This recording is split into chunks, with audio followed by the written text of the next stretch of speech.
नमस्कार दोस्तों, genius classes bye Pankaj sir में आपका स्वागत है। हम लोग अब टेंस के आगे सिंपल प्रेजेंट टेंस के आगे हम लोग पढ़ेंगे। सिंपल प्रेजेंट टेंस के कितने भाग होते हैं? सामान्य वर्तमान काल सिंपल प्रेजेंट टेंस के 4 भाग होते हैं। पहला है प्रेजेंट इंडेफिनिट टेंस, जिसको अब वर्तमान अनिश्चित काल कहते हैं।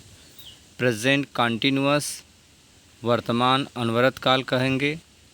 प्रेजेंट परफेक्ट टेंस वर्तमान पूर्ण काल कहेंगे। प्रेजेंट परफेक्ट कॉन्टिन्यूअस टेंस वर्तमान पूर्ण अनवरत काल कहेंगे। इस प्रकार से सिंपल प्रेजेंट टेंस के 4 भाग होते हैं। पहला भाग प्रेजेंट इंडेफिनिट टेंस वर्तमान अनिश्चित काल। इसकी पहचान क्या है? जिस हिंदी वाक्य की क्रिया के अंत में ता, ती, ते के बाद हैं, हूँ, हो और है शब्द आए, प्रेजेंट इंडेफिनिट टेंस का वाक्य कहलाता है। जैसे राम विद्यालय जाता है, तो यहाँ क्रिया जाना है, उसमें ता के बाद है आया है। मैं खाना खाता हूँ, तो खाना क्रिया है और ता के बाद हूँ आया है। तुम खेलते हो, खेलना एक क्रिया है और ते के बाद हो आया है। इस प्रकार से यह प्रेजेंट इंडेफिनिट टेंस का वाक्य है। प्रेजेंट इंडेफिनिट टेंस के चारों सेंटेंस में पहला अफर्मेटिव सेंटेंस। अफर्मेटिव सेंटेंस वह वाक्य होता है जिसमें नहीं शब्द नहीं होता है, अर्थात इसको धनात्मक या पॉजिटिव सेंटेंस भी कहते हैं।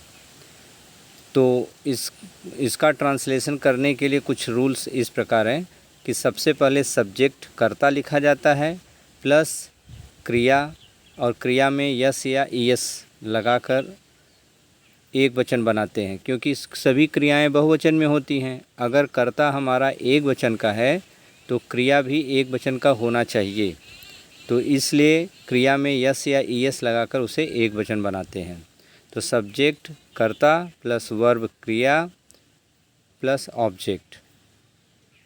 जैसे एक उदाहरण है, राम विद्यालय जाता है, तो राम इसमें कर्ता है और कर्ता कौन शब्द लगाने से प्राप्त होता है। जैसे कौन विद्यालय जाता है और कौन के बदले आपका क्या शब्द मिला? राम। तो राम कर्ता होता है, सब्जेक्ट होता है। तो सबसे पहले सब्जेक्ट लिखिए, राम प्लस गो जाना होता है और राम एक वचन है और गो जो है बहुवचन में है, तो इसलिए इसमें ईएस लगता है। ईएस वहाँ लगता है जहाँ पर O, C H, S H, double S ऐसे शब्द ख़त्म होते हों, वहाँ पर ईएस लगता है। तो राम विद्यालय जाता है, Ram goes to school. Negative sentence वे वाक्य जिसमें नहीं शब्द का बोध होता है उसे निगेटिव सेंटेंस कहते हैं। इसके नियम इस प्रकार हैं। सबसे पहले सब्जेक्ट कर्ता लिखेंगे, एक वचन कर्ता के साथ डज नॉट और बहुवचन कर्ता के साथ डू नॉट का प्रयोग करते हैं। तो कर्ता प्लस डू नॉट या does not plus verb plus object. Ram विद्यालय नहीं जाता है, तो यहाँ नहीं शब्द आया है, इसलिए निगेटिव या नकारात्मक या निषेधात्मक वाक्य है। राम एक वचन करता है, इसलिए राम डज उसके साथ डज नॉट लगेगा। Ram does not go to school. तुम विद्यालय नहीं जाते हो, तो यू के साथ डू नॉट लगेगा, तो you do not go to school. Important points है कि एक वचन के कर्ता के साथ डज नॉट तथा बहुवचन के कर्ता के साथ डू नॉट का प्रयोग करते हैं। Interrogative sentence. इंट्रोगेटिव सेंटेंस को प्रश्नवाचक वाक्य कहते हैं। वे वाक्य जिससे हमें प्रश्न के होने का बोध हो उसे प्रश्नवाचक वाक्य कहेंगे। इनके भी 2 टाइप होते हैं, एक टैग टाइप होता है और दूसरा क्या होता है? WS type. टैग टाइप वे होते हैं वाक्य जिसमें प्रश्नवाचक शब्द वाक्य के पहले लगता है, और जब प्रश्नवाचक शब्द जो है वाक्य के बीच में आते हैं तो उन्हें WS टाइप होता है और प्रश्नवाचक शब्दों की अंग्रेजी लिखी जाती है।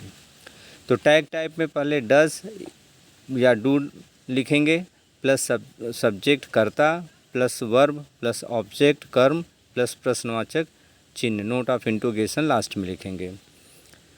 क्या राम विद्यालय जाता है? क्या राम विद्यालय जाता है? तो यहाँ क्या शब्द पहले आए इसलिए टैग टाइप है, डज का प्रयोग करेंगे। राम एक वचन है इसलिए डज, अगर बहुवचन रहता तो डू का प्रयोग करते।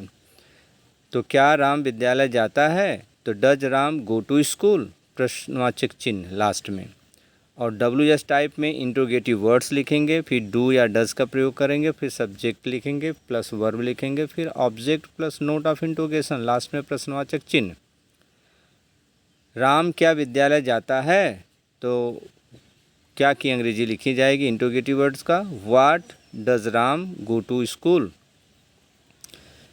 लास्ट इंट्रोगेटिव निगेटिव सेंटेंस, ऐसे वाक्य जिसमें प्रश्न के साथ साथ नहीं शब्द का बोध होता है उसे इंट्रोगेटिव निगेटिव सेंटेंस कहते हैं। ये भी दो टाइप के होते हैं, एक टैग टाइप होता है, दूसरा WS टाइप।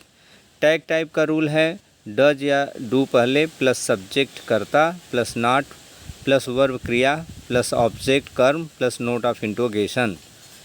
क्या राम विद्यालय नहीं जाता है? तो सबसे पहले राम एक वचन है इसलिए डज का प्रयोग करेंगे, does Ram not go to school, note of interrogation. WS type में इंट्रोगेटिव वर्ड्स लिखे जाएंगे प्लस डज या डू कर्ता के अनुसार, कर्ता एक वचन है तो डज का प्रयोग करिएगा और डू का प्रयोग बहुवचन कर्ता के साथ, plus not plus verb plus object plus note of interrogation. Ram क्या विद्यालय नहीं जाता है? तो क्या शब्द अगर बीच में आने से उसके पहले इंट्रोगेटिव वर्ड की स्पेलिंग लिखी जाएगी। वाट, राम एक वचन करता है इसलिए डज का प्रयोग करेंगे, what does Ram not go to school. इस प्रकार से हमने प्रेजेंट इंडेफिनिट टेंस के चारों सेंटेंस देखा। कौन कौन? अफर्मेटिव सेंटेंस, दूसरा निगेटिव सेंटेंस, और तीसरा इंट्रोगेटिव सेंटेंस, और चौथा इंट्रोगेटिव निगेटिव।